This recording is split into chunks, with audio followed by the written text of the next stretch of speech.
এই সাজে দেখে অবাক হচ্ছেন তো?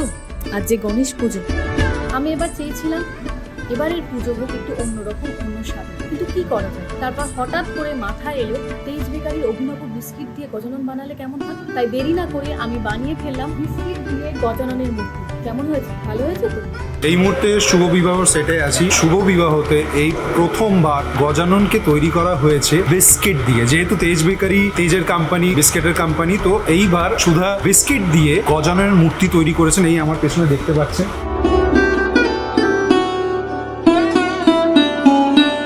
শুভ বিবাহ সিরিয়ালের গল্প ধারা এগিয়ে চলে গজাননকে নিয়ে। এক রাত্রির মধ্যে আমাদের বিস্কিটের কারখানায় বিস্কিট দিয়ে অপূর্ব গজানন দেখছেন। পুরো বিস্কিট দিয়ে তৈরি এই গজানন তৈরি করা হয়েছে এবং তার পুজো হচ্ছে।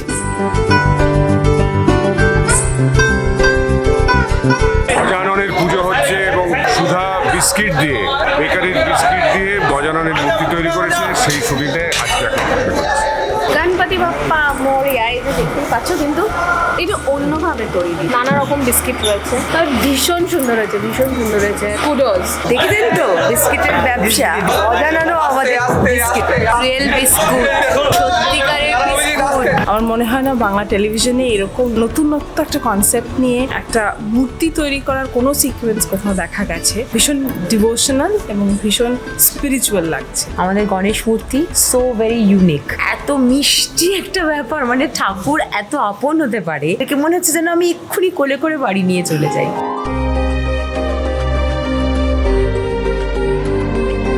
এই গণেশ পুজোয় থাকছে অনেক নাচ, গান, হই হুল্লোড় আর আড্ডা। খুব সুন্দর সুন্দর এপিসোড আসছে। সেটা জানতে হলে কিন্তু অবশ্যই দেখতে হবে সোম থেকে রবি রোজ রাত 9টায় শুভ বিবাহ, শুধুমাত্র স্টার জলসায়।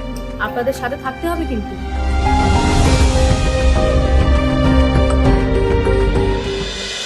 শুভ বিবাহ সোম থেকে রবি প্রতিদিন রাত 9টায় স্টার জলসায় ও ডিজনি প্লাস হটস্টারে।